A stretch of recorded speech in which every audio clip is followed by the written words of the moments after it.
Hello, everyone. Welcome to Beyond the Scoreboard. I'm your host, Michael Lyons, and today we got RIT intramural champion, second leading scorer, the J Dub of the RIT intramural team, Daniel Urlacher. What's up, What up? Daniel? What up? How you doing, Mike? I'm good. I'm good. How are you doing? Doing pretty good. Nice Got little morning podcast. yeah. Let's See, go. you got the JB jersey on. As Obviously, always. you could see this is the Knicks off-season guide, and like I Yeah. say at the start of every show, this is just a guide. It's just a prediction. It's just what Daniel thinks as a Knicks fan will happen. But Yep. first, before we get into that, obviously the Knicks were in the playoffs. But who has been your favorite player to watch in the playoffs? Outside of the Knicks, I'd probably have to go with Alex Caruso. I love the way I would say I know TJ McConnell plays pretty similar, and I'm about to basically describe TJ McConnell, but I can't give TJ McConnell props. Um, Definitely would have to go Alex Caruso, especially in the finals. Saw this thing, it's like he's putting up 20-point games after not doing any in the regular season. Shows up when it matters. Nice little gritty bench guy. Been a pretty solid shooter, and he's an awesome defender for them. Makes a lot of like defense to offense plays, which I love doing. So definitely would Yeah. have to go Caruso. I mean, he's also living up to, I mean, people were kind of clowning the Thunder for giving up on Giddy early, who was such a young guy, but I mean, you get Alex Caruso back, one of the Yeah, better and I think defenders we see. I think if you think about like roster fit, Thunder didn't really need another ball handler, Mm, playmaker. Like they have Shea. They have J-Dub who can, do his thing. They have Isaiah Joe. They have people off the bench. Caruso can. Like he's not hmm gonna giving you off the dribble shots, but he can Yeah, I still mean, create for himself. they pretty much have Josh Giddey just sitting at the end of the bench and Nikola Topic, Exactly, who yeah. hasn't So played they don't all need him. postseason, who was a lottery pick, and he's just sitting there. And I mean, the Thunder are crazy, man. The amount of Yeah. Their talent they whole roster. I mean, the one thing I'm thinking about with them a little bit is how they're gonna retain all those guys, especially a lot of the rookies. I would probably expect J-Dub or Chet to be gone once their extensions come around, honestly. I'd be very surprised if I mean, you think about the contract Hartenstein's on even. It's hmm like part of the reason the Knicks didn't pay him. He Yeah. wanted like 30, 35 million. I mean, you can say whether he deserves it or not. I don't know if he's worth that much, but he's obviously been a key piece to them. So I don't think that's something they would just give up. So Yeah, I mean, I'd be one of very the things surprised if they can I retain all think that. about with the Thunder and how they might be able to like sustain, like obviously with the second apron stuff, we're not going to see as many dynasties like we saw, like with Mhm. the Warriors and the Cavs going battling back and forth every year. That's what the second apron was kind of put in place to do, was to Yeah. Stop eliminate it from happening. dynasties Yeah. and super teams. But I mean, they have Sam Presti as their GM. Yeah, they also have 14 draft picks or whatever. Yeah, and they draft so well. I mean, like that's one of the best things with them is they draft so well. Like a lot of the people that play for them are drafted or a part of Yeah. a trade or a sign. Like they they're just such a well-built team, and it's crazy to watch. iHeart is also only on like a 3-year deal. So by Yeah, the by the time it's time their like, extensions come around, he might not even be. yeah, so Yeah. but I mean, let's talk about that. You got two different old Knicks players in the finals right now. You got Obi on one side, Iheart on the other side. Have you been enjoying watching your former Knicks players? I mean, Obi Toppin actually has been playing pretty good for the Pacers this playoffs. He had a pretty good, was it game one or game Yeah, two? game one he hit He the had a five really good, threes. yeah. He was balling out then. He did pretty good against the Knicks. He had that putback dunk in game one that kind of put the game away. Probably should have been in one. But just overall, like, I mean, it's been cool to see him play. Obviously, I don't love seeing him do well against the Knicks. hmm Say the fact that we traded him for two second round picks. But I mean, it's been pretty cool. But I kind of liked Hartenstein a lot more on the Knicks to begin with. I thought he was more of a contributor, and I hmm think I'd still say the same thing. I think he's just how good of a rebounder, and when I say offensively skilled, I'm not saying like a 15 point per game scorer, but just like his like ability knowing like he's like he's the fifth option in that offense, in that starting five at least. Like he's the Mhm. last option. And so with him being a great passer for a big, probably one of the best passing bigs in the league, along with having, a nice floater and like still having an offensive bag, I think that's definitely like just a great, like one of the most perfect fits, I think, in the league in terms of just plugging in a guy to a really good team. Yeah, and I mean, we've seen that. I mean, they changed up the starting lineup at the start of the finals. They went to the case Yeah. of Wallace in the starting lineup, and then they went back to iHeart the last two games, and And they they've won won. both of them. And the biggest thing with iHeart is the screen setting ability that he has. Yeah, that too. Nobody on the Thunder outside of Is Jay Will is can that really big? set screens because Chess Chet's is just winning. too lengthy and his base isn't as strong. Yeah. Hart is a big body down there. And obviously he has one of the most unguardable moves from a big man. That Yeah. floater that he shoots is so crazy. Like it's up there, not up there with the Steph Curry floaters, but for a big man, it's like the Steph Curry floater of big men. Yeah. Because the other thing about it too is he's also a good lob passer. And Yeah. so he does that same motion and it could be a floater, but it also could be Chet coming from the baseline, catching a lob. Like he's just like all around just a very skilled offensive player. Yeah, him and Chet are both really good at throwing lobs. And that was why I was surprised that they went away from the two big lineup at the start of the finals. I think it's just how small the Pacers are. Yeah, I but I mean, feel like the thing with Chet is he's a very, even though he's 7 foot, he can move he pretty can well on the move. perimeter. Yeah, because he's And I not very mean, big. Pascal, who's probably been obviously like their best half Player. court player in this series, Chet can't really guard that. But I mean, if you just have it so you can slow down Pascal in transition, because obviously we saw in the Knicks series, Pascal likes to get out on leak Yeah. outs. And we saw that the Knicks struggled against that, partially Especially due, games last game was six. That was a big thing partially for them. due to Karl Anthony Towns injuries a little bit, but also not having the highest work ethic from a big man Yeah. that you would want, especially in the Eastern Yeah. Conference Finals. Um, but who has been your most surprising team? Because I feel like as a Knicks fan, you guys played two of the most surprising teams in the postseason and from the regular season. Who was your most surprising team? I mean, I feel like the pretty obvious answer is probably the Pacers. I mean, they're a four. I mean, a four seed isn't like ridiculous making the finals, but you just think of who they've gone through. They've Mhm. gone through a Bucks team who, although I think most people probably pick the Pacers to win, you never can just like leave out a team with Giannis on it and Damian Lillard. And then they go into Cleveland, who was pretty undeniably the second best team in the regular season behind OKC, and they go and beat them in five. And then even after that, they go play against a Knicks team who just beat probably the third best team.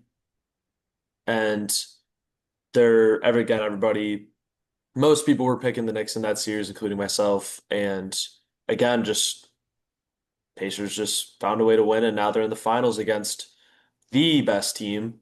And I thought the series would be over by now, and it was tied up until last night, going into game six. Going Yeah, in, well, not going into game six. So I also had the OKC Thunder winning in 5 games, but Pacers, I mean, Tyrese Halliburton had that game winner in game one, and yeah, I mean, you can never count out the Pacers. That's the biggest thing we've seen throughout this postseason. They might be down by 15, but as long as that lead doesn't get to 30, they yeah. still feel like they always have a chance. And the Knicks obviously know that from the first 2 games of the Knicks series where, And the Knicks coming back a lot too, right? Yeah. yeah, no, the Knicks did come back a lot in the postseason, but No, I yeah. mean, But yeah, yeah, I still thought we'll have a little conversation. What about the Pistons? You played the Pistons in round one. You obviously beat them. It was kind of a questionable series, very physical series though, which the Knicks have really dealt with all postseason. They dealt with a lot of yeah. physical series, which it slowed down Jalen Brunson. It wore him down a little bit, which the Pacers used that a lot, and especially in the last game. Mhm. Do you think I'm trying to remember how this question was worded. Do you think the size of Jalen Brunson is your biggest weakness, or the fact that you have a center in Karl Anthony Towns who isn't a premier rim protector? I would definitely say not having a good center, defensive center, because I feel like there's been plenty of teams in the past, and I mean, I'm not going to sit here and tell you Jalen Brunson's an underrated defender, but like if you watch him play defense, especially in the postseason, it's like he's aggressive. Like he's not a good defender, but he's an aggressive defender who at least kind of knows what he's doing out there and can talk through stuff. Whereas there's so many plays with Karl Anthony Towns, people are like, even not even when he's on ball, just people talking about him off ball not being in good help positions or not playing through screens good. And I mean, if you think about the Knicks starting lineup, I mean, their second best paint defender in their starting lineup is probably OG, who is actually a pretty solid paint defender, but not up against another big. Like OG's not going to go probably play some hard defense on him, but he's not going to go lock up like a Joel Embiid or Mhm. someone big like that. Like it just isn't going to work out. So definitely I'd say Cat because you also think about Jalen Brunson not being the best defender, probably is going to get blown by a couple times. And so when you have a big who's not going to be in good help position, a lot of times teams can get pretty easy, not easy, but easier layups. Yeah, I mean, you saying help position just made me think that it's crazy to think that Jalen Brunson is in better help position a lot of the times than Karl Anthony Towns. Yeah. The amount of Even though like Jalen Brunson in help charges, position probably isn't doing anything. the charges that Jalen Brunson Yeah. draws is something that I mean, I think he's led the league the past like 3 years or something like Yeah. that. Crazy. Since he's became like a full-time starter in New York for Mhm. he's been at the top of the list. That is crazy to think of that a guy that I mean he's listed at what 6'1", He's 6'1" and he's big and he's not that quick. hmm. Like none of the really good physical attributes to a good defender. But let's be honest, he might not even be 6'1". We Yeah. know a lot of these NBA players like to lie. Yeah. KD's had this conversation a lot where KD goes, "I know my height. Those people are lying about their height." When it shows a picture of KD next to a 7 footer and he's like 3 inches taller than him. Yeah. Jalen Brunson might not even be 6 foot, but it is kind of a crazy thing to think that your center who's supposed to anchor your defense is getting is not in help position as well as your 6'1" point guard who is your leading scorer on the other end. Yeah. Exactly. So yeah, I definitely would have to go with not having a good defensive center, which is why I think they moved to the Cat the four, Mitch at the five starting lineup Mhm. Which was I to kind think of try and is I don't know if I'd say it's your best lineup, especially during the regular. I think it really depends on matchup wise. I think it depends on matchup and also I think if you think about the Knicks center depth, you really can't run both of those two in the regular season. Yeah, Like you 100%. have to play them each separately, and then in the playoffs, or maybe in just whatever, like couple games, then you play them together. Because Mhm. I do think that is our best lineup. Because then you also then can have a guy like Josh Hart come off the bench who averaged, I think it was like 14, 10, and 6 Yeah, as a something starter. like Like that's pretty good. And that. so you have obviously I'm not saying you'd average that off the bench, but you have a guy who can do a little bit of everything coming off the bench, especially a thin team like the Knicks with their bench depth.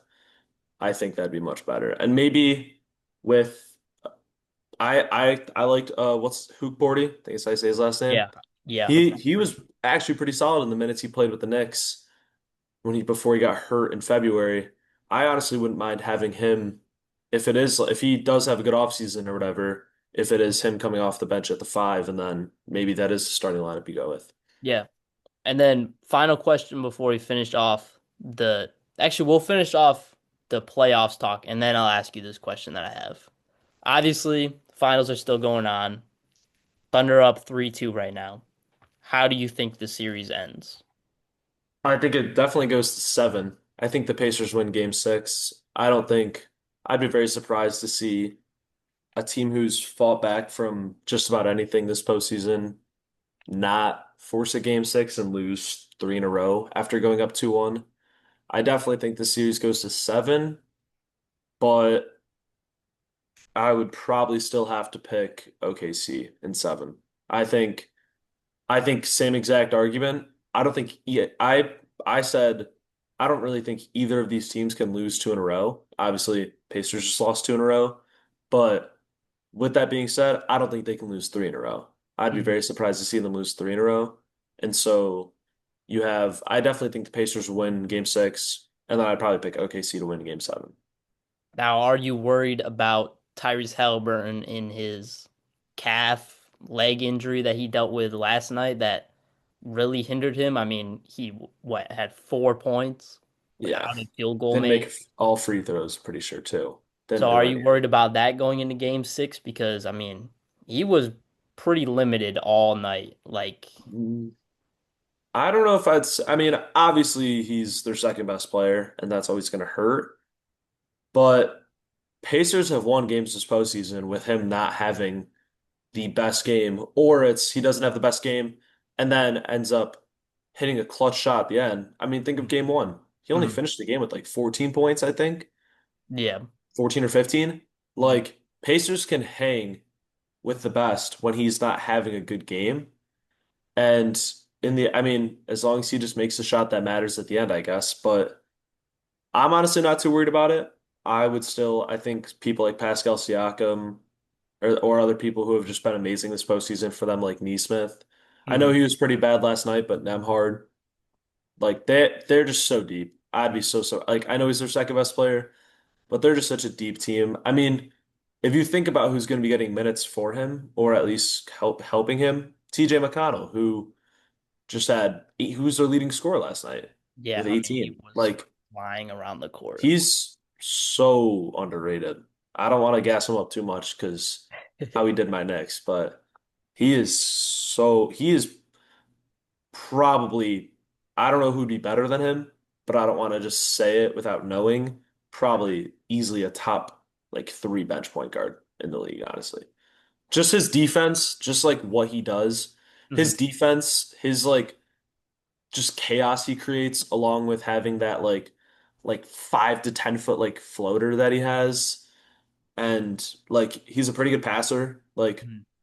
I mean, he was the first player off the bench to have like 10, 5, and 5, like 5 steals. Yeah, first player Like off the bench to have 5 assists, 5 steals, and 10 points. like he's just all around. Like the only spot of his game that's not great is 3-point shot. And he's been knocking them down a little Yeah, bit. he's been knocking him down exactly.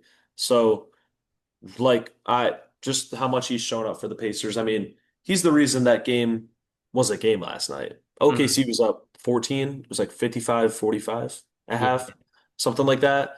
And I mean, it ended up not being a super close game, but he's the difference between that being whatever game it was and like a 30-point game last night. yeah. I think last night was pretty much the same as game one, except Thunder closed it out how they should Yeah. and how No, they've definitely. done Yeah. all season long. Yeah. 'Cause, I mean, Pascal, even in the fourth quarter, started off really strong, which I was kind of questioning Rick Carlisle's coaching a little bit on why Pascal got pulled a little bit early. Yeah. Like he had 12 to start the quarter, and then you put him on the bench. A little questionable in my opinion, but I mean, Rick Carlisle is a Hall of Fame head coach, so Yeah. He's maybe he just outcoached knew just the about everybody game. he's played against so far. So, Yeah, maybe he just was. He knew this game was out of hand, so he was getting him some more rest. But yeah. final question before we get into the Knicks season, and the question I had before: Shea won the MVP this year. What was your thoughts on Shea Gilgeous-Alexander being the MVP?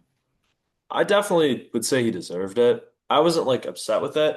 Like I Hmm. know a lot of people were because free throw merchant, blah blah blah. But I probably would have picked Jokic. I think if you think about their teams in terms of how good they'd be without him, I think OKC would still be.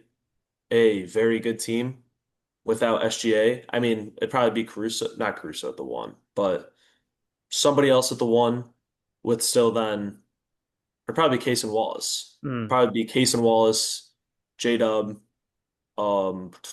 Dort, Chet, and Hartenstein. That's mhm. still a crazy good starting five. Whereas if you look at the Nuggets without Jokic, I don't think that team makes the playoffs. I don't think, I mean, if your best player is Jamal Murray, you're not making the playoffs. Like, Yeah.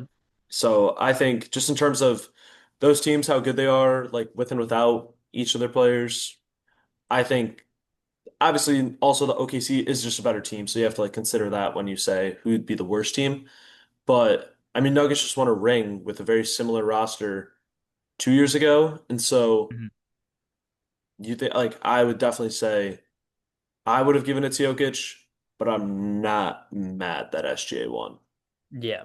I think that's just the biggest, like when I ask people this question, the biggest thing I want is because it's always so people either praise whoever won MVP or they tear them all the way down and they Yeah, say that they don't deserve it. I picked Shea because the Thunder were so dominant and he's their yeah. best player. And I mean, he didn't play in 15 fourth quarters this whole season and Mhm. still put up the stats he had. But I understand Jokic had an amazing season, Wilt Yeah, what Chamberlain was like yeah, numbers, but it's just I don't discredit what Jokic did. I just picked Shea. I don't yeah. think this was a sympathy MVP like the Joel Embiid MVP. Yeah. I mean, I will admit, I do think Jokic winning three already doesn't help his case, but I don't think it was like the difference between them winning MVP. Yeah. Yeah, I agree with that in the fact that if Jokic maybe had one or two MVPs, maybe he would have won this one. Hmm. But I don't think that a lot of people were looking at this as like Jokic has already won one. We have to give this to Shea Yeah. because No, yeah, I Shea was agree. also historic this year. Yeah. Now we're looking at the Thunder and the Pacers are in the finals. Two really big guards. This is a conversation that comes up a lot with teams that have smaller point guards. Can a small point guard be the best player on a championship team? Jalen Brunson is a small point guard, and you guys have championship aspirations. Can he Hmm. be the best player on a championship team? I mean, I think it always depends on, I mean, in the end, it's a five, it's a 10-man team. Like, Mhm. obviously, I get that argument. But I also don't think that it's like impossible. I think it definitely hurts. Like, obviously, having a smaller point guard who isn't as quick and fast is a defensive liability. But teams have worked around that before. I mean, I know he's not small, but Steph Curry's what, like 6'2", 6'3"? He's 6'3". not huge. Like, he's not huge, but he's not, Mhm. yeah, he's not that, like, he's not huge. And I mean, he was the best player on, he's four rings. He's been the Mhm. best player on all his teams. And he's not a crazy good defender. He's not a liability, but I wouldn't say he's as much of a liability as Jalen Brunson is just because he's a little bit bigger. Mhm. But I definitely would say it always just depends on the people around you. I would say yes, though. It definitely is possible. I think, like, yeah, I definitely say it's possible. Yeah, I'm just asking because I mean, outside of Steph, we've never really seen a small point guard be the best. Yeah. And Steph, even though he is small for point guards in today's game, if you compare him to a lot of other point guards that Yeah, no, was yeah, 6'2", about, 6'3" is not little he's a by little any bit bigger means. than them. And I mean, the best shooter of all time. Yeah. So I just wanted to bring it up because I thought it was a conversation that we could have, and that Jalen Brunson is a small point guard, but he could be pretty well hidden on the defensive end with how Yeah, the Knicks have built that's their the whole team. reason they brought in Bridges. Like Bridges, OG, like they have great defenders on there. Mhm. Josh Hart's a pretty solid defender. Yeah. But like they like you can usually I never want to say compensate for it, but you can always try to fill that hole the best you can. Hmm. All right. Now into the Knicks season. What was your reaction to the whole Knicks season just as a whole? Pretty solid regular season, conference finals, Yeah. Just reaction to all that. I think the best way I would word it would be like if you think of like at the beginning of the season, like if you told me like we'd make the Eastern Conference Finals, obviously I'd still be a little bit like, oh, we're not winning at all. But Mhm. I'd still probably be pretty happy stating the fact that we've only made the second round the last 2 years. But I will say after winning that Boston series, it was just like we can beat anybody. Mhm. We should go beat these Pacers because the Celtics are a much better team on paper, and we just won. And like we should go win this series. We should go to the finals. Obviously, OKC, like assuming OKC would probably beat the Timberwolves. OKC is going to be tough, but again, we just beat the reigning champs almost fully healthy. I know Tatum got hurt Yeah. at the end of game Yeah. 4, but that game was probably over and the Knicks had a 3-1 lead at that point. Mhm. I'd be very surprised seeing them come back from a th especially when you look at that game 4 by the Knicks or game 6, sorry, game 6 by the Knicks when they closed out the series.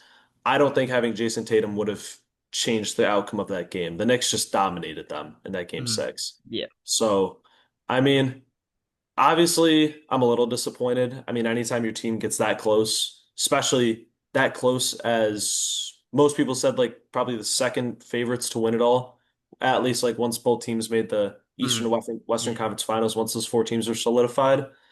But I mean, I'm still pretty happy with the season. I hope they bring back a lot of the same guys. Um, I just think the one thing about this Pacers series that I hope helps is with Rick Carlisle being such a good coach, I think it made the Knicks' holes and flaws like very obvious. Mhm. Obviously, the big one being their bench depth. Tom Thibodeau having to play players who haven't played all postseason in game 3 I think is when he finally started playing them. Like game Yeah, it was three. back in Indiana Yeah, when like DeLon yeah, Wright started getting minutes and Shannon yeah. was back in the Like it took us till game 3 of the Eastern Conference Finals to go even just 8 people in our bench, eight lineup. people deep in our bench, which against a team like the Pacers where they have probably 11 guys who can go out there and not be a liability and hold down for themselves. Like I think like Pacers did I'm kind of happy the Pacers really made those holes obvious because I think it'll help the Knicks get better this offseason with obviously hopefully they bring in some more bench depth along with probably hopefully bringing in another big to at least have Mitch start or to have that new big star as a defender. Mhm. So I mean, I it'd be pretty hard to say I'm disappointed, but obviously, like I said, after being that Boston series, I thought we were winning it all. All right. So now, obviously, two of your better players in the postseason. Mikal Bridges, a little up and down throughout the postseason and the regular season. Has Mikal Bridges lived up to the assets given up for him? Now, obviously, it's a little early, and Mikal went for what, 5 first round picks? Or was it four? Four and then a swap, so Four and a five. swap. Okay.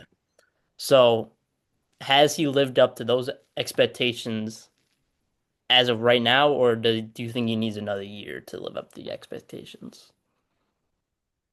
I think another year would definitely help the trade look better, Hmm. but I think in terms of what the Knicks wanted out of him, I mean, you could argue what they wanted out of him wasn't worth 5 first round picks. But I mean, you bring a familiar face to a team that had a bunch of guys play together a long time ago, and you bring a guy in who a team that needed perimeter defense to help make up for Jalen Brunson. You Hmm. bring in a guy who is one of the better perimeter defenders in the league, very lengthy, creates a lot of turnovers, not super big, but usually can hold his ground. I would say it might just be recency bias or whatever. But I mean, the plays he made in that Boston series with obviously in game 1 and game 2 with his just game-winning defensive plays was awesome, along with his fourth quarter in game 2, where he just played like crap the first 3 quarters, but I Yeah. think he had like 14 in the fourth and Mm. then made that game-winning pass deflection on Tatum. Yeah. Like just smothering defense on the two best players on the reigning champs. In Hmm. game one and game two, that gave the Knicks very improbable wins that nobody expected the Knicks to come out of Boston up 2-0. And so, I mean, do I think another year would definitely do good for him in terms of like that trade? Definitely. I'd say for right now, though, I think there's been a lot of overreactions with how people have said, like, people after like 10 games were calling the trade horrible. Hmm. And I mean, it didn't look great, but he finished the season averaging 18. And I mean, he averaged 18 points as like a third, fourth option behind Jalen Brunson and Karl Towns, two very offensively dominant players, Yeah. along with OG Anunoby, who pretty sure also put up like 16, 17 points Yeah. himself. Hmm. So, I mean, averaging 18 points as a third, fourth option, I will definitely take that. Like I said, is it worth five first round picks? I don't know. But for a team that's looking to contend now and hopefully should be a contender for the next 3 years minimum, I'd say, with Jalen Brunson, I mean, with Jalen Brunson's contract, it'd be very surprising for the Knicks to mess that up. Hmm. So, I mean, those draft picks are most likely going to be late, like the 20, like at the earliest, like the 24th pick or something like that. So, I mean, I don't know how many there's definitely great players that have come out of the late first round, but the chances of that happening aren't always not as guaranteed. And I think some people made it seem like the Knicks just traded away the next first overall picks for the next 5 years. And Yeah. so I definitely would say the trade. I think it's just too early to tell. I think might be Hmm. the way to put it. I mean, when you give up a trade that's 5 years worth of value, I think you have to take more than just 1 year to judge whether it's worth it or not.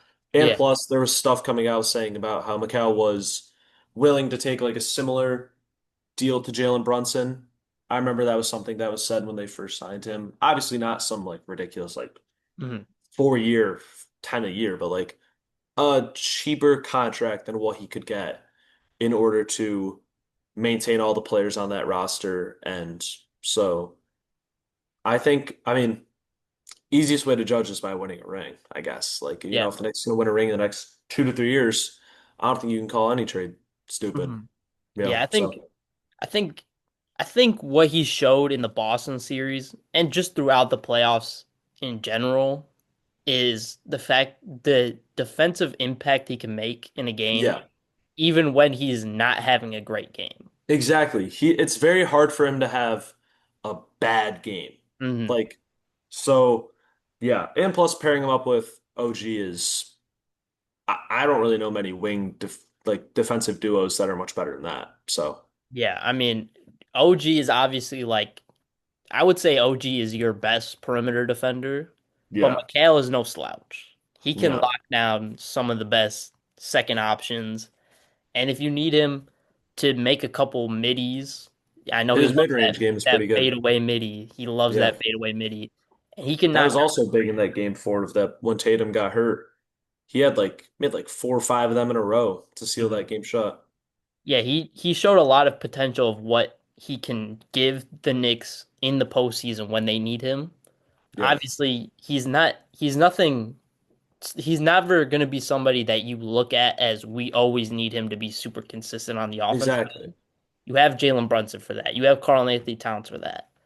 People like nitpicking McHale having bad offensive games in the postseason is just people kind of being, Trying to make the trade look, yeah, I yeah. think it's just people that still don't like the trade or whatever. Mhm. And obviously, I feel like the biggest thing with this is the Luka trade just made this look even worse. Same thing with the Desmond Bain trade we just saw happen Yeah. two I days ago. think the Luka trade made a lot of trades look worse. I think Yeah, the I mean, Luka trade has made any sort of trade involving more than one first round pick look bad. Obviously, they got Anthony Davis, who him and himself is 2 to 3 first round picks. But mhm. I mean, yeah, I think that Luka trade made a lot of trades look bad. Yeah, I mean, you just have to, especially this trade happened before the Luka trade. The Desmond Bain trade you can maybe look at now as like we gave up four first Yeah, round picks for Desmond Bain when Luka went for one and yeah, Anthony Davis. But this is a completely different trade than that, and I think McHale showed what he can do, and I like McHale in New York. I think he fits perfectly next to everybody on your team. Yeah. Now we'll talk about the other trade, the Karl Anthony Towns trade. How do you feel that trade has gone on throughout this season? Were you first off, were you a fan of the Karl Anthony Towns trade when it first happened? And now what is your opinion on it now? I definitely, I mean, I liked Randall and I liked Dante. They were both, I mean, I know people love to crap on him, but he was the guy that brought the Knicks out of their like decade long just like slouch. Like Hmm. he was for some year, I mean, his best season he averaged like 25, 10, and 6 one year with the Knicks. Like that is a all NBA stat line. Like if I didn't tell you that was Julius Randle, I think a lot of people would say, yeah, that's a second or third all NBA player right there. Like that's a pretty Didn't good make all stat line. NBA third team. Yeah, So, exactly. And so, I mean, obviously, I miss Randall. I would have loved his like physicality in a lot of some of these series. I think he would have been a very good actual matchup in the Pacers series. I think if you look at the Pacers' two interior defenders, being Turner and Siakam, I think Randall pushes them aside. I mhm. think he would bully them down in the post. Obviously, I know Turner's a pretty good paint defender, but he's not super strong, and he's kind of known for not being super big when it comes to his rebounds or defense. So I would have loved Randall, but with that being said, I would still say I'm a fan of the trade just because of the offense and the rebounding that Cat brought. And I mean, you think about the Knicks at the beginning of the season, Mitchell Robinson wasn't back until March, I think it was, like Yeah. mid-March. And so Knicks needed a big. Like, if they wanted to even make the playoffs and be good enough, they needed a true five. And Mhm. I do not think Julius Randle would have been a sustainable true five for them. And so I definitely think they won that. I'm sorry, I don't know if they'd win, but I like the trade looking back on it because Knicks needed a center. Karl Towns did make some clutch shots over in postseason, like against the Pistons. I think it was game three. They basically, it might have been game three or game four. It was one of those two games where he just like, he was the reason they won. Like, Mhm. Yeah. he was the reason they won. And then same thing that Pacers game three when he had 20 points in the fourth quarter, That made some by crazy shots. Like, poster. yeah, exactly. Like he might be a little zesty, but he's a strong guy. He's a big man, Like he is physical on offense. I know people kind of crap on him for not being physical on defense, but I mean he's basically like a walking offensive foul every time he goes to the rim. Like Mm. I'm shocked he hasn't called for more. He loves doing that little like where he like swings his arm around and then Yeah. goes up for the layup. Like he loves doing that. So, Mm. I mean, I liked Cat.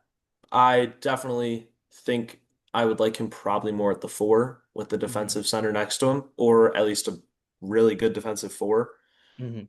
Um, but I mean, I liked him. I definitely like the trade. I love Dante. I hope somehow they can get him back. I love Dante. He was awesome. He was our second best player in the playoffs last year. I don't care what anybody says. He was awesome. Yeah, I definitely would say I like the trade. How did you feel watching Julius Randle? Because I mean, obviously, a lot of the conversation around Julius Randle when he was in New York was he was kind of a playoff dropper.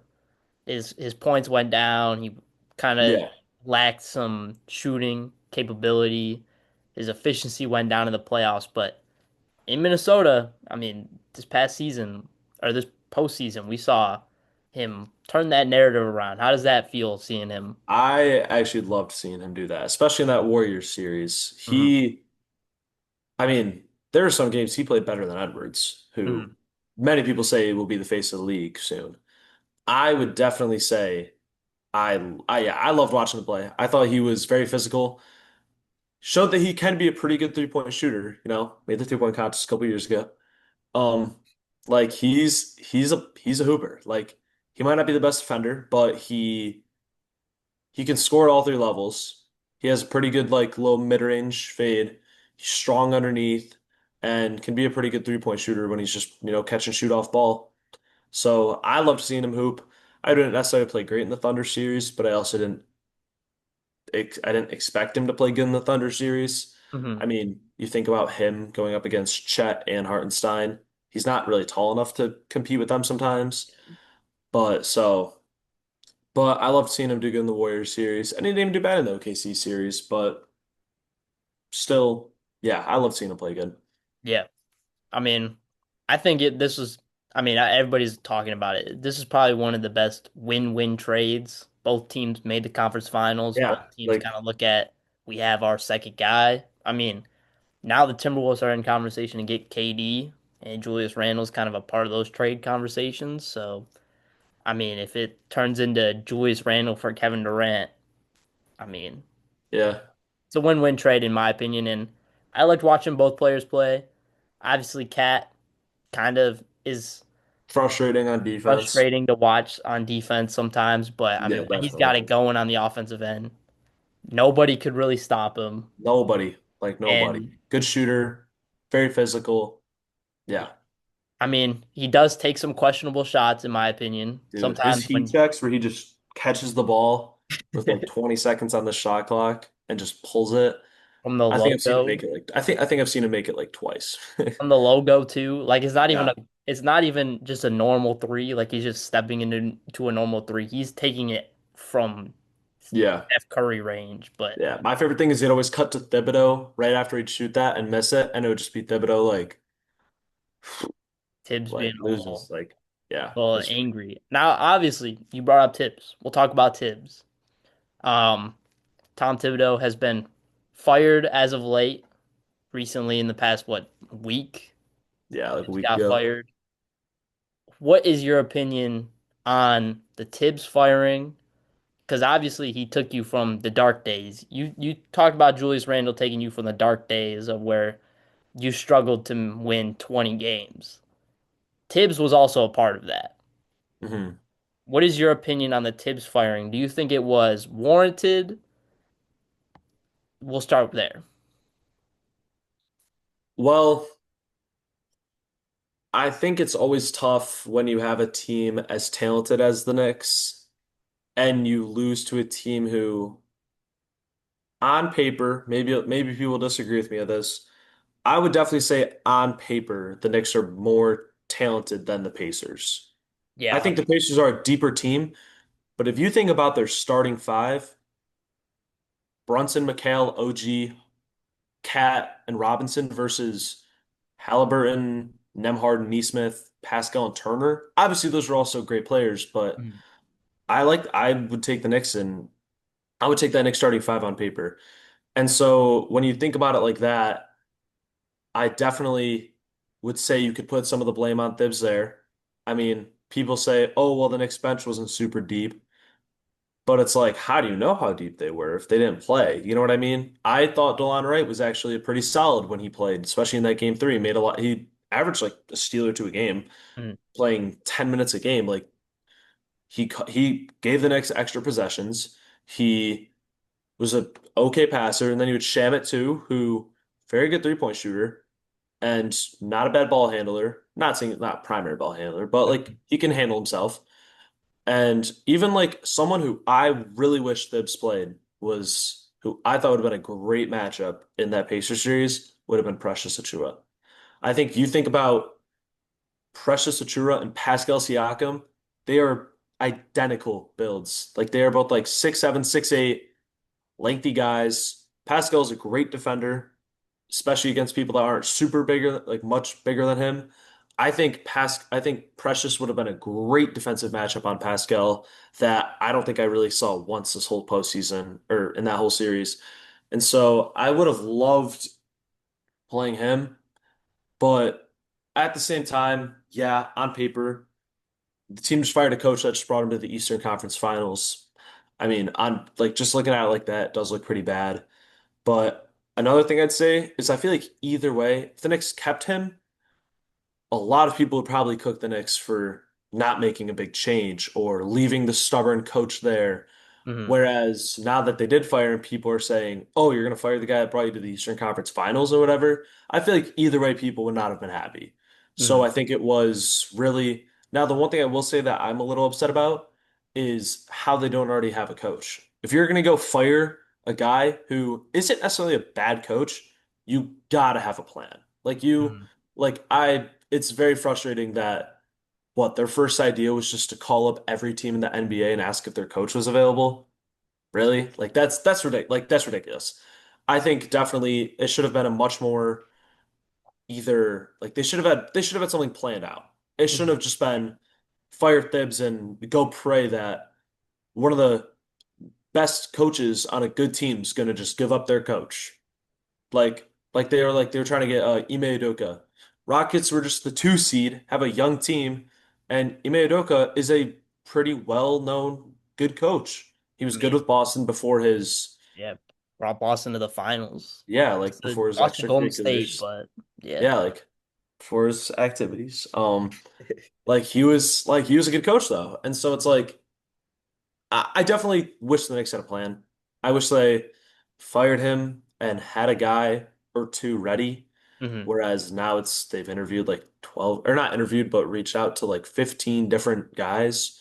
But yeah, I mean, other thing I guess I'd say is for a guy known as a pretty good defensive coach, I thought he would have maybe been able to work around Cat's defensive liabilities a little better. I know it's pretty hard to because you don't want to just like throw in another big on the court, but I don't know. I guess just for a guy being such a good defensive coach, the Knicks and having the defenders that they did in their starting lineup, still felt like at times they just could not get a stop. Yeah. And I feel like that shows that just it was not a good look. Hmm. I was team Tibbs gets fired. I also agree with you that they should have had something lined up because it felt like they just fired him immediately after they lost. Yeah, if I'm like 2 days later, I think. Yeah, Yeah. which I thought was pretty quick. I was still on Mm, team they should fire him because I mean Tibbs, I he is this is what I look at Tibbs. I think he is an amazing floor raiser as a coach, which we saw with the Knicks, we saw yeah. with the Bulls, we saw with the Timberwolves. But I don't think you can win a championship with a guy that can't really trust his bench. He also just doesn't adjust, I feel like a lot Yeah, of the he times. He kind of he like doesn't just goes in with the adjust, game plan and sticks with it. which is partially because he comes from the Doc Rivers coaching tree, and that's one of the things that Doc Rivers is always getting flack for is that he doesn't make Mm, changes game in and game out or even in the game.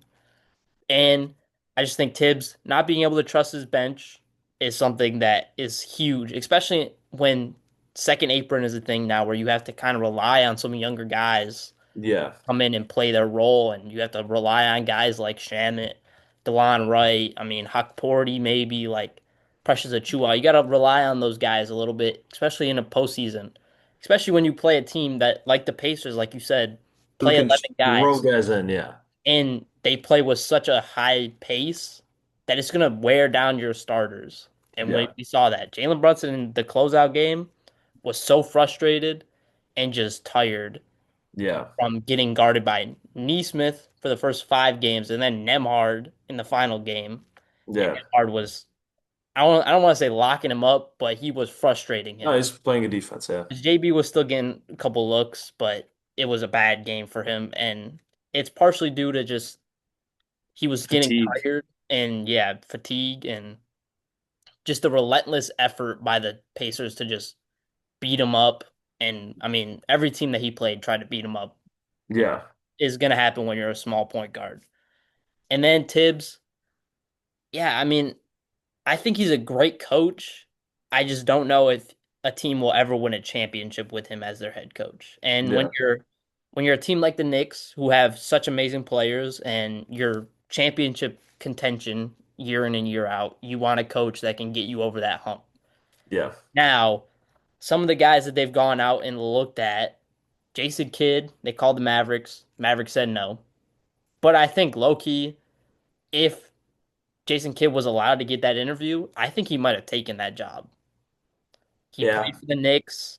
Obviously he's not super thrilled with the Mavericks after the whole Luka Doncic trade. Yeah, I wouldn't be either. So that is somebody that I think if they were able to interview him, he probably would have taken that job. And I mean, you got to give up some picks for him, but I mean, if you get a guy that can take you to the championship, he just took Dallas to the championship last year. Yeah. And I mean, some of the other guys they interviewed, Ime or tried to get in, Ime Udoka wasn't gonna happen. Young Yeah. coach, young team, second seed in the Western Conference this whole season. Chris Finch just led his team to the conference finals Yeah. back to back years. Yeah, He like wasn't it's gonna yeah. get interviewed.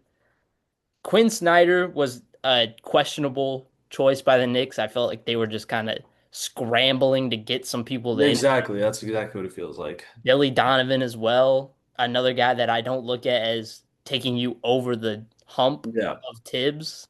And now you just interviewed Taylor Jenkins and Mike Brown. I Obviously, would Mike Brown would be my guy I'd want, really? honestly. I Mike think Brown? I think so. I liked what he did in Sacramento. I was very surprised when he got fired. Yeah. I don't know if you were as a Kings fan, but I was very surprised when he got fired. The only Just took thing, that team to the playoffs for the first time, and then he had like half a bad season and they fired him. well, he had a year, a Oh, full he had a season year and then yeah. that we made the play in, lost to the Pelicans, and then halfway through this season was when he got fired. Yeah. The only thing with Mike Brown, the offense is amazing. Defense, he has no clue what to do on the defensive side of the ball. That was the biggest thing with the Kings. I mean, when we were the two seed in the Western Conference, our offense was electric. I mean, we had that game where we played the Clippers and had it was like 156 to Yeah, 155, it was insane. It was like three players had 40. which yeah, our offense looked amazing, but we still gave up 155 points. Well, I don't know if that's the best game to use. I think that's just a game where nobody's missing. I think that's just one of those rare occasions. But I get what you're saying. They weren't a good defense the whole season. Yeah, and I mean, we might have beat the Warriors in that series, but our defense was still really bad. Our best defender was I mean, maybe Keegan Murray, but Davion Mitchell was also probably our best defender in that series, I which definitely would have said him. which you could Well, I maybe mean, say Mike Brown didn't have the level of defenders that the Knicks will have, which is something mhm. that I'm like, yeah, that could be interesting. I just don't know if I trust Mike Brown on the defensive side of the ball, Yeah. especially when you have Cat who is kind of a liability on the defensive end at some points. Sometimes he's completely locked in and nobody can score over him, but that's very rare. Yeah. Now, Taylor Jenkins, amazing defensive coach, offensive wise, kind of struggled a little bit. That's why he got fired so late in the season. Josh Yeah. and like the offensive scheme. Mike Malone, he's still sitting there. Still has not been interviewed. I don't understand what the Knicks are doing with him not getting interviewed. I mean, Like, I definitely think they should interview him, but I don't know. you're not a Mike Malone fan. I don't think he's any better of a coach than Thibs. I don't think there's that many coaches that are better than Thibs out there, honestly. So it's kind of hard to say that, but I don't know about that. Mike Malone, I think he's not like light years ahead of Tibbs, but I think he's 100% better coach. the one argument I would say in favor of him is he brought a team with a not good defensive center and won a ring with them. And with less defensive players than the Yeah. Knicks have right now. Yeah. And even when they even so we had this conversation in the group chat one time where Daniel was not okay with Mike Malone's defense and how the Nuggets were never a really good defense, but they were around middle of the pack Yeah. to up to the 10 seed or 10th in defensive rating the year that they won the championship. The Knicks, I think that year were 3, maybe 5. Yeah. Still really good. Tibbs defense wise, I don't think anybody will be ever able to Yeah, I agree. be That's true. above him. But Mike Malone, I mean, he was doing it with KCP as his best defender. Aaron Gordon's a solid defender, but MPJ and Jamal Murray kind of Yeah. liabilities on the defensive end. Jokic he's all Jokic's right. not a good defender.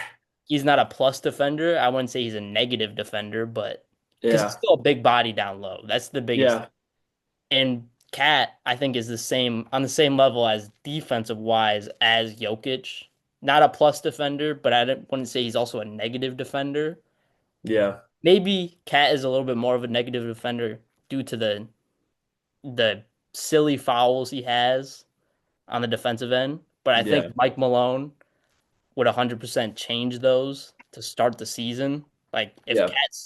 Cat's got these silly fouls, we're changing that immediately. Yeah. Mike Malone would definitely be one of my like top picks still.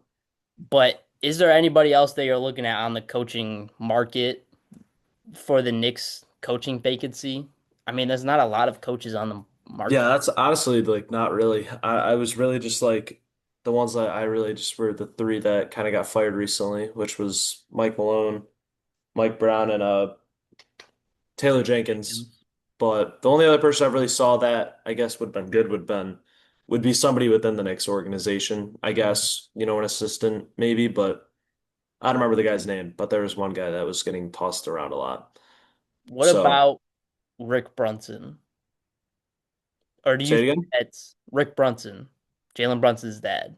No. No? I'd be very surprised to see a father-son coaching duo Hmm. in the NBA. I honestly I'd be very surprised if an organization did that. I think that'd be as much as I love Jalen Brunson, I think there's a lot that could go wrong there.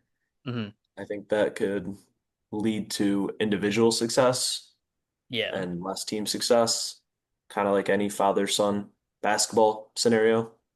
So yeah, LeBron. I would definitely not want Rick Brunson. LeBron. Yeah, exactly. Okato's not gonna like that one.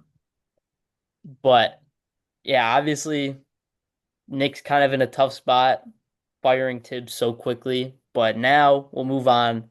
What is the biggest need outside of coaching for the Knicks this offseason? Hmm.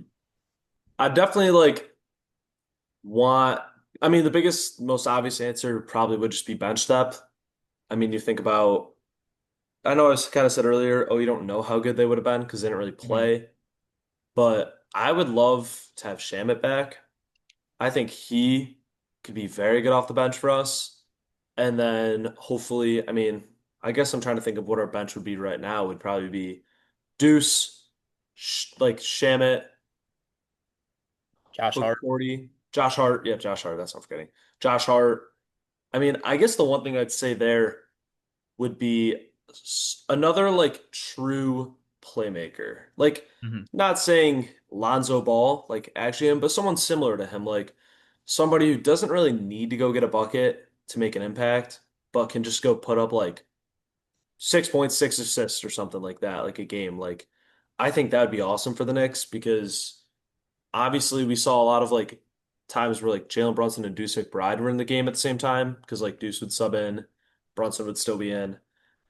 And but Deuce wasn't really that he could be, but he wasn't really that ball handler that could like take a lot of pressure off of Brunson. Like he could still be a good scorer and he could, catch three dribbles, pop a mid-range. Mhm. But I think having somebody who could really like come in, same thing, still play along, not start, but play alongside Jalen Brunson, come off the bench, and just be a guy who could even just little things, bring the ball up the court, run an offense not directly through Jalen Brunson, and instead have somebody who can, yeah, just come in and just move the ball. Because that's the one thing I think Brunson, I don't love it sometimes when he just has the ball every possession.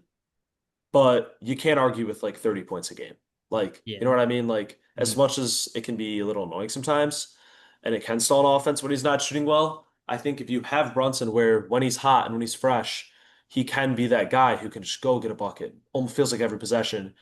But then when he gets a little fatigued, you still have him on the court, and but he doesn't have to be the go-to guy. He can like somebody else can move the ball around, stuff like that.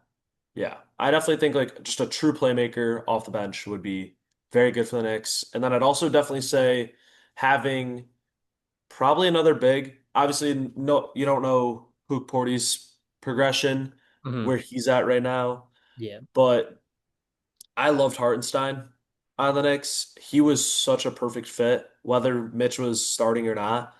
I loved Hartenstein off the bench. I thought he was one of the best bench centers in the league last year.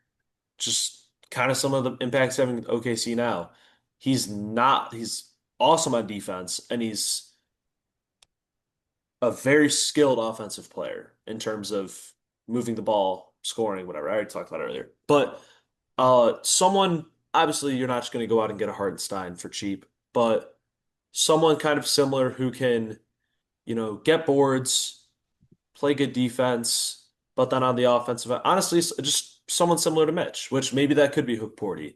Just somebody who's going to get boards, play good defense, and be even just like a lob threat on offense and be like an athletic, physical lob threat, stuff like that. Which I just, yeah, that's what I think Hook Porty could be, honestly. So, Mm. but yeah, the big thing for me would just be a true playmaker and then maybe another shooter off the bench because neither Josh Hart nor Hook Porty or whoever would come off the bench is a great shooter.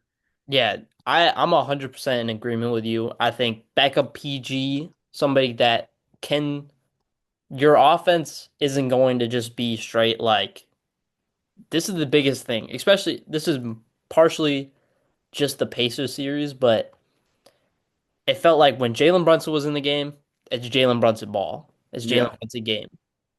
When he goes out, if Cat's in the game, it's Cat ball. He's getting it every possession. yeah, Like it starts to become like you just know what's going to happen every possession. yeah. And that could partially due to Tibbs No, and yeah, that's his I do offensive think it game definitely is plan. part of those. Yeah, But also, I just think it's because you didn't have a true playmaker off the bench, like you said, somebody yeah. that can get the offense going. Someone said it was just like go to the best player on the court, basically. Mhm, Kind of like yeah, that. Like, yeah, like 100%. And yeah, I mean, DeLon Wright, pretty solid, but he's not that as well. He's a really good defensive guard, but he but doesn't do much for you on the yeah, offensive he's end. not a playmaker. I'm trying to think of like I'm looking at the free agency market that is this season, who you could look at. Dennis Schroeder, I That love was him. somebody who I looked at the other day. Yeah. I just I don't know if he's leaving Detroit. I I really don't know if like he's him leaving on Detroit. Detroit, and even if he does, I don't know if you get him for a good price. Yeah, I think just the level that he wants to be either a starting point guard or in Detroit, I feel like. Yeah. In the Knicks can't he's not going to be starting next to Jalen Brunson and you're going to move McHale to the bench. Yeah, exactly. That's not Some gonna happen. other it's kind of tough with the free agency market. There's not a lot because I mean, it the free agency market for guards is just not really that great this I mean, hey, Alfred Payton Dude, back. I am one of the few Elfrid Payton advocates. I do not understand why he's not on getting consistent minutes on an NBA roster. I mean, he came back this year, had like a 20 assist game, then was kind of just back to sitting Yeah, on the like, bench. dude, he's But he is very somebody good. that I think you could look at. Obviously, he's not a scorer, but he's a pure playmaker. That's you know what you're getting from Alfred Payton every single time he's on the court. Yeah. He's looking to set people up. And I mean, you have some guys off the bench. Like you said, if Shamit becomes a solid rotational piece for you, you know what he's going to give you. He's going to Yeah. move around on the I offensive really hope they end. keep Shamit. I love Shamit. He's going to move around on the offensive end. He's going to give you some pretty solid three-point shooting. He's never going to be like 40 plus, but 35, 38% from the three-point line Yeah. would be super solid. Um, Deuce McBride, he hits some big threes. He's not somebody that you're like relying on from the three-point line, but if he gets open looks, he can knock it down. Yeah. Alfred Payton can give you that. Outside of him, Corey Joseph, starting point guard for a playoff team in Orlando, kind of his role was to be a playmaker for Paolo and Franz and KCP, set up the offense. Yeah. I don't know if you're really looking at him. He's kind of a little bit older. He looked pretty bad for Orlando. I think Alfred Payton would be amazing though. Yeah. He's been in Honestly, New York somebody, I don't know before. how expensive he would be.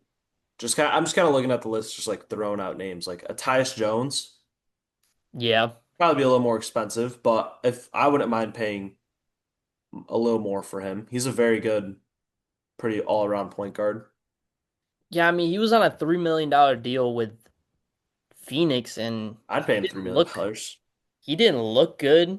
And I mean, maybe you could get him on a similar deal, maybe a little bit more. But yeah, he is somebody that you could look at. Monte Morris, even another Phoenix guard. Yeah. They're just really solid playmakers. And Another person, I know he just declined his player option, meaning he'll probably want a decent amount of money, but Russ, I wouldn't mind Russ. I know chance of that happening is very slim. Just throwing out a name. Russ, Russ in the Garden. Dude, I I could mean, see it. it'd Totally be see it. fun to Or watch. again, another guy, don't know how much he'd ask for, but CP3. Guy who maybe wants to try and play for a contender his final year or two, whatever, how much longer he has in him. I mean, Mhm. very smart player, could probably, I'd like him. It maybe, I mean, depends on the price because Michael Brogdon No, was just again, making yeah, a lot of that's what I would money. say. But Malcolm Brogdon is a really solid. I mean, he's Six played man of the year a couple years ago. six man of the year, championship starting point guard for the Celtics. I mean, he's played in valuable minutes. He's Yeah, been pretty much in the postseason every year of his career outside of this season and last season when he was on Portland and now on Washington. But I mean, he's a solid point guard. And I mean, some of these guys could take pay cuts to just come and play for the Knicks. exactly. Yeah.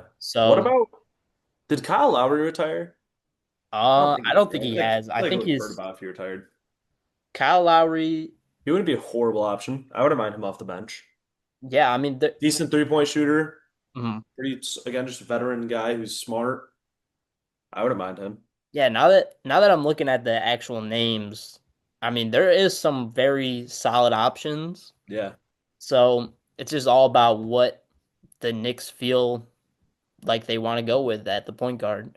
yeah, Now for center, obviously you said that having like a third string kind of backup to Mitch, somebody that could come in, be a solid player when Mitch is either out or give you solid minutes if Mitch is in the starting lineup. yeah, Now, the center position, obviously, I know you said you wanted a really solid defensive center yeah. to put next to Cat if Mitchell Robinson does go down and you want to run Cat at the four.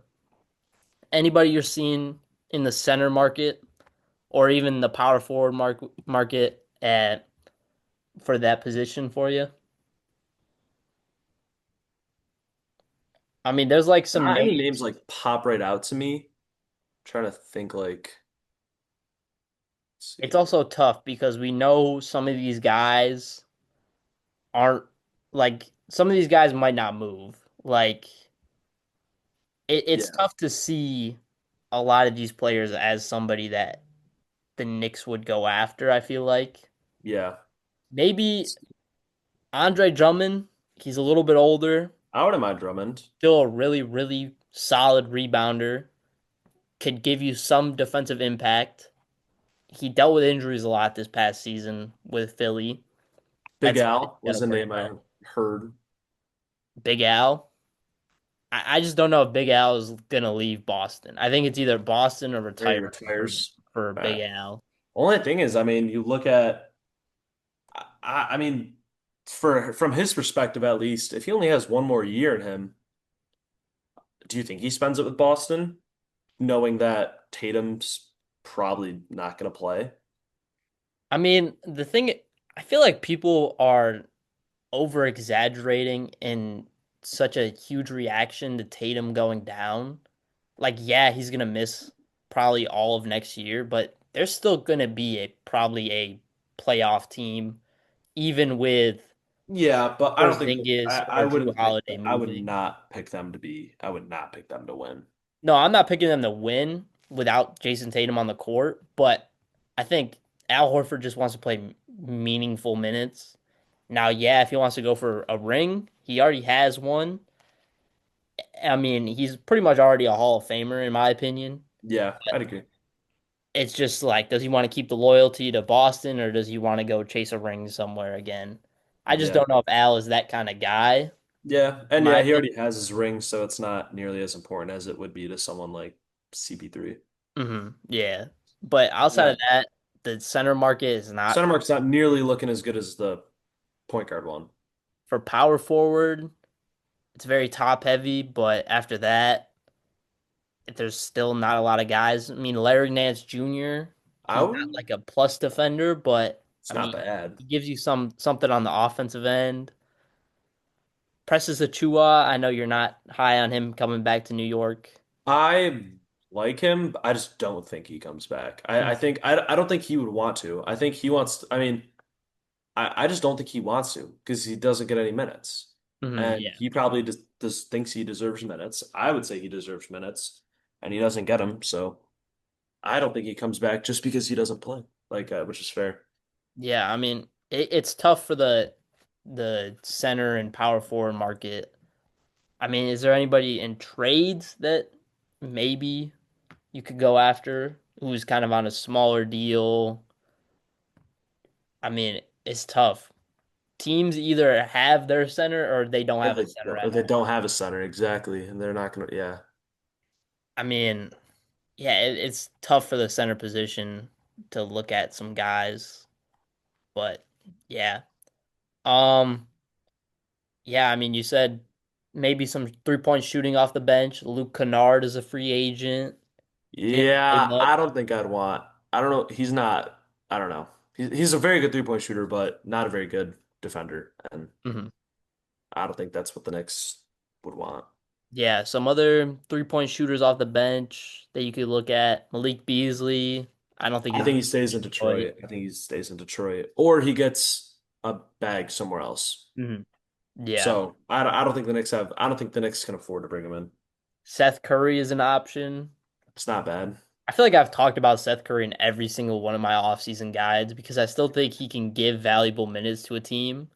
Like Yeah, Charles, reunite the Curry brothers in Golden State, I'm very surprised Lakers, that has not happened yet. the Lakers Honestly, looking at Seth Curry. I mean, there's so many people that could just use Seth Curry off the bench. yeah. But I mean, yeah, 3-point shooting is also something that's kind of limited in the free agency That's why I market. think they need to bring back Shamet. Hmm. Shamet, honestly, is probably one of the best 3-point shooting free agents coming up. So I think he's definitely a guy you bring back. That isn't gonna be like That chasing isn't going to a be. huge That bag. isn't going to. Yeah, that isn't going to be like seven figures. Yeah, Yeah, I think that Shamit will be somebody that the Knicks kind of have to go out there and re-sign. yeah. Maybe trying to look at some of the other free agents they have coming up. They got Precious Achua, which you're not high on him coming back. Ariel Hukporti is got a team option. You're probably gonna sign it because it's a cheap deal. Young Mhm. guy, don't really know his potential yet. Campaign, I think he's gone. I just always think Campaign when he dribbled off his face in game 2 of the Pacers series. For somebody who kind of like when I said earlier, how the Knicks need like a playmaker, I do Mhm. not think Campaign is that playmaker. Yeah, no, I don't 100%. think I think Campaign is just not what the Knicks need. Hmm. Like he's awesome and he had an awesome game one against Detroit and he didn't do jack the rest of the postseason. But um so I mean, yeah, I think he's gone. Who else? PJ Tucker, I mean, bring him out a minimum. 15th guy on the bench, whatever, I don't really care. Yeah, Uh, I yeah. think PJ Tucker is a pretty solid guy to just have in the locker Yeah. room. It's like He's a a James really Johnson. Yeah, James Johnson. I mean, we didn't see a lot of PJ Tucker at all this year, but No, God, no. He played like 10 minutes total, I probably. mean, you know what you're gonna get from PJ Tucker: all out hustle and a couple corner threes. Yeah. It's just if he can still make that. Yeah, DeLon which Wright is a free agent. he's probably gone. I mean, if they could maybe bring him in as like a depth piece, like if someone goes down, Hmm. you can get him on a minimum, sure. Have him come in and be like the 13th man, where if Jalen Brunson, Deuce McBride, or whoever, if we bring in another guard gets hurt, I'd love to have him as that option. So I think maybe if you get him for a minimum, then you bring him back. But other than that, if you don't get him for anything more than a minimum, I don't think it's worth it for him. And then the other guys you got Marjan Beauchamp, No, Anton Watson. and Kevin McCullough Jr. All three guys that didn't play at like At barely all, at all, basically. Yeah. and some young guys that you don't really know who they are yet because Tibbs Yeah. not wanting to play young guys, or they were just kind of chilling in the G League. Yeah. I mean, I think if any of those guys that would come back, it'd probably be McCullough. Just like if you look at like how big he is Hmm. and his scoring that he had at Kansas, like I definitely could see him coming back out of anybody because the one thing, if you look at the Knicks bench unit right now with Deuce, Shamet, Hart, and Hook Porty, it's not a whole lot of like scoring going on there. I mean, like I said, Deuce can kind of get like a 1-2 dribble bucket, and Shamet's a pretty good shooter, but Hart's not doing anything. Hart's not creating his own shot. Hook Porty, yeah. Like it'd be awesome. Like I could see him coming in at like the three or the two and Hmm. playing. But Yeah, I mean, a lot of those Kansas guys kind of they were great in college, don't really pan out the first couple of years. But Ochai Agbaji, I mean, he was kind of just didn't do much for the Jazz, and this past season for the Raptors, he was pretty solid. So you yeah, never and same know. thing with what's his face? I mean, Grady Dick's not bad. Yeah. I So think he could be good.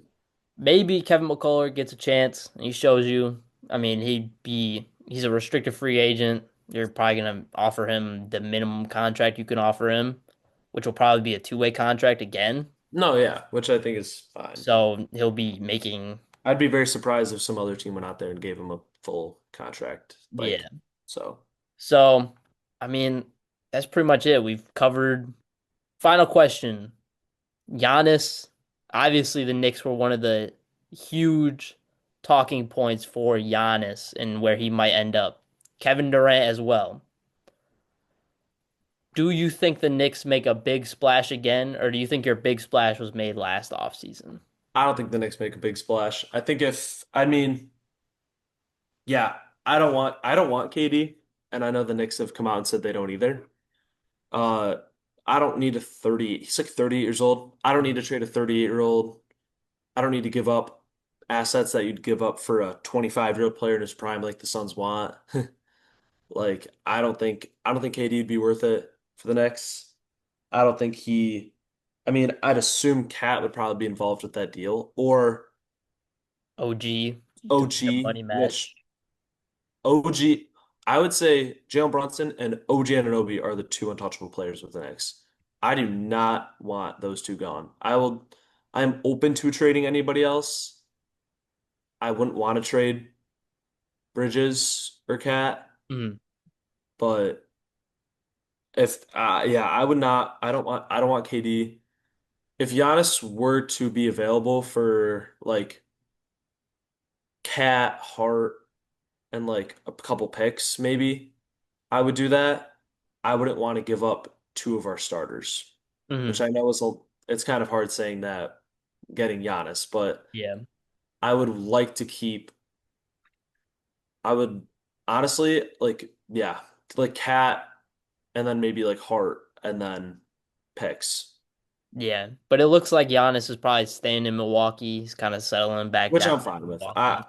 Giannis would be a dream scenario, but Mhm. nothing more than a dream scenario. Yeah. So yeah, I mean, I love him, but I don't see it happening. Yeah. I mean, I think the Knicks kind of gonna stay pat, sign a couple smaller guys, come off the bench, give you some options off the bench. And Yeah, I think the biggest thing you have to look at is just the coach. Who's gonna be the coach next year? That's yeah, gonna be the biggest talking point going into next year for New York, and we'll see. We'll have you back on after the offseason's kind of finished, because I mean the offseason never really finishes until season completely starts. Because I mean, saw Cat get traded right before training camp. So, yeah. but any shout outs you got? I have a question. Do you think Jalen Brunson foul baits? We've had this conversation before in the group chat. SGA and Jalen Brunson shoot a lot of free throws. Foul baiting. I mean, do they foul bait? Yeah. But is it a part of the game? Yeah. Yes. That's that's that's the biggest thing I see with it. I mean, SGA. I mean, we could have a conversation about that game 4. final shot by Shea. Oh yeah, that was a little questionable. What was your reaction to that shot? The push off and the little travel. I mean, I think what's hard about that play is was it Neesmith that he pushed? Yeah. I think what's the one thing that's hard about that is I just don't think the NBA calls a lot of push-offs. Hmm. And I think that is maybe a case where you say the refs favor the The superstar in offense. that case. But at the same time, I mean, Neesmith's playing very physical defense, Mm, and I feel like the move that he made wasn't necessarily anything like non-basketball. You know what I mean? yeah. Like making contact, stepping back, and shooting it. Obviously, the travel part, it's a different story. But I don't think that, I don't think the first half of that play was like a horrible missed call. Hmm. But the travel, that definitely could have been called. Like, I mean, he was like 1, 2, 3, 4 shot. I think that probably could have been called travel. Now the biggest thing I have with that play is Neesmith. So obviously Shea pushed off. There was an Yeah. extension in the arm, but also Neesmith and Shea's feet got tangled up a little bit. Yeah, that was the whole reason Shea almost traveled. Yeah. Like, So I mean, I'm okay with it. I'm not. I I'm was not, okay yeah, with that's, I that. mean, I'm fine with it. People, this is the biggest thing with the NBA media nowadays is they nitpick every single little thing. And it's I'd say just, that the NBA community is probably the biggest hating group of ever. Like, yeah, there's with not a lot of praise that goes out. Tyrese Halliburton has one bad game. They say he's top five worst player to ever make the finals. He has one good game. They're like, he's the best player on in the league. Yeah, It it's so wishy-washy, and it's the same thing with the MVP talks. I mean, they clown on Shea when he's at his peak, but they didn't care about it 2 years ago when he was shooting similar amounts of free throws. yeah. Jalen Brunson, and we had this conversation about Jalen Brunson and SGA. They could score on 90% of the league. Yeah, It's just about making their job easier, and free throw is the easiest shot in the game. yeah. And I think my big argument for it is like when people say it's not a part of the game and it's like not a skill. I guess that my argument for it is like if it's not a skill, then why doesn't everybody do it? You Hmm. know what I mean? Like it's like I think a lot of times people say, "Oh, well, it's because the refs favor superstars." And my rebuttal to that would be, I think it's just these superstars are really good scorers. And so players probably have to play more physical defense on them. It's like with think about like someone like Curry. I know Curry doesn't necessarily foul bait, but like if you're playing soft defense on Steph Curry, he's just gonna pull it in your face and probably make it. Like you have to be up in his grill.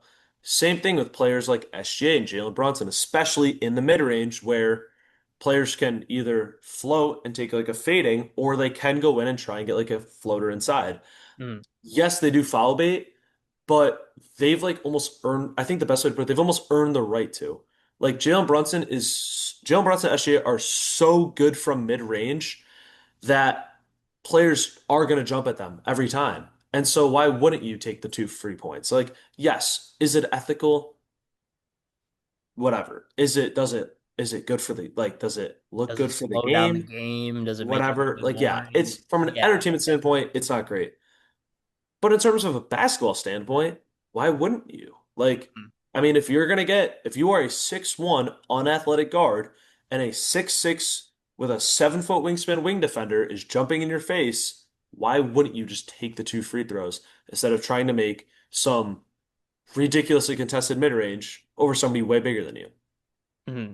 Yeah. Like, The only thing that I have with Jalen Brunson is it's the same conversation that I always have with Joel Embiid is they put themselves in situations when they foul bait or drawing fouls where they could injure themselves.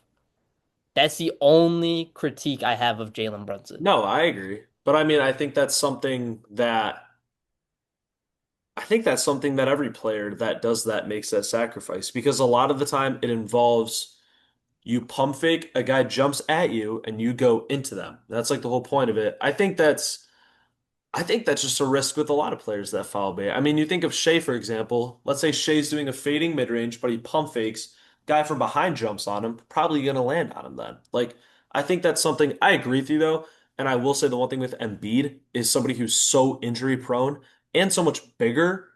I think it's maybe a different story.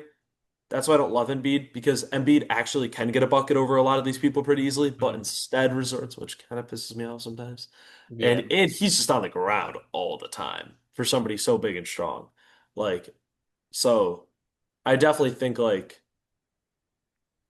I think that's just a sacrifice that they're just willing to take. I Mhm. think, like I said, it's not smart, but I think they got to understand, hey, if I'm gonna, it's like I know it's silly, but it's like when we go play at like the Y or something. Like someone, if you try to pump fake and someone's flying in the air to go block you, they're probably gonna land on you. Like that's Yeah. happened to me like 8 different Mhm. times where I just go Mhm. jump and then I land on somebody and both of us are in a little bit of pain. Like that's just something that like you're just willing to take. I don't know why people do it at the Y because you ain't getting no free throws, but it's like, but it's still just like I don't know. I think it's just I think that isn't a bad argument. I think it's just something that those players are just willing to accept though. It's just Yeah. a reality with it. And it's not even an argument for like when I bring it up. That's not Mhm. even like an argument. It's just that's like the biggest critique I have with Jalen Brunson is do whatever you want. I mean, you make millions of dollars dribbling a basketball. Make your Yeah. job easier. Get to the free throw line. Just don't put yourself in a position to get injured. Yeah. Shea, I think, does an amazing job at when he does draw fouls. It's also partially because he's 6'6" and built. Like that's Yeah. another thing with Brunson's a smaller guy, so obviously the Well, bumps are a little bit Brunson's more physical. I would say Brunson's pretty physical. Brunson, No, he's big. He's fat. Like he loves bumping into people. But I get what you're saying though. Like, no, yeah, I do. JB is he is a physical guard. It's just he's smaller. So his Yeah. frame is a little bit smaller. He's getting guarded by guys that are much more stronger than him. Yeah. It's the same thing with I think it's the opposite. Like Joel Embiid, huge guy, when he's falling to the floor, it's gonna hurt. Yeah. But when Jalen Brunson is a smaller guy getting bumped by bigger guys, it's gonna hurt a little bit more. That's why Mm. like James Harden and Shea, like when they foul bait, they still they have that frame and the build that they can still get their shot off and it's not like really affecting them as much. Hmm. But also the biggest thing, people will critique foul baiting and their favorite player will be Kobe Bryant or Michael Jordan Who averaged 10 plus free throws every season. Like, yeah. or like Joe Cato, they'll say that they flop and he's a LeBron fan. Yeah, exactly. LeBron flops. A lot of people flop. We can't just Why now wouldn't you? Like, why wouldn't now you? argue that I did that Shea in my flops. freaking CYO basketball games. I would, oh, like, why wouldn't you? I just remember right before we end, I remember when Joe was having an argument with somebody. I think it might have been either me or you. It was somebody about Shea flopping, and he brought up that the people that shoot more free throws than him, which was like Nikola Jokic, they don't flop. Have you like in that argument? I was like, have you ever watched Nikola Jokic play basketball? He Yeah, flops. he goes like this with his arms every He time. He goes, flops. Like he's yeah, not falling to the ground, but but he loves flailing his arms. like, and that's just part of it's part of the game. Like Yeah, flopping, foul baiting, whatever. If you don't want to watch it, don't watch it. yeah. But don't make a It's huge like soccer. deal It's about like it. soccer. There's going to be a lot of Yeah, that's the same thing with whatever. Like soccer. it's Like just what it is. there is flopping in soccer. That's just part of the game. It makes your job easier. It puts the opposition in a position where they might not be able to play as physical. If Shea's It's gonna get flopping in like every sport. Like it's just more prominent in in basketball and basketball soccer and because soccer. it's they're not as physical as like football, but Yeah, it's still a physical sport. And yeah, if you can get your defender to have three early fouls, why wouldn't you do that? yeah. It's not even just like getting free shots at the hoop. It's also getting Just yourself getting your guy out of the game. an easier opposition to go against. Yeah. That's just the biggest thing. which Jalen Brunson does an amazing job. Yeah. Have no argument for that. I don't think I've definitely had like I've been like, bro, Jalen Brunson, come on. Like you don't need to be flopping there. But I've I haven't throughout all this postseason and mostly through this year been like critiquing the refs. That's the Mm. because the job as a referee could even be harder than playing actual basketball.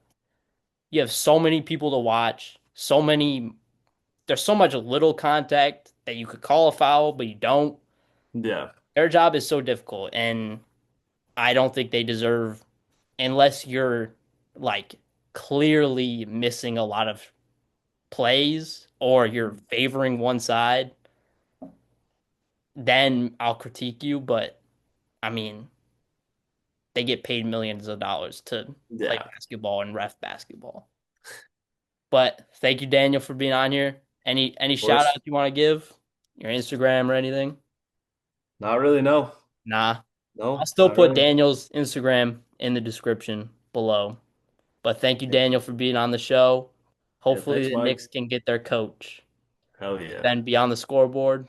And I'm your host, Michael Lyons.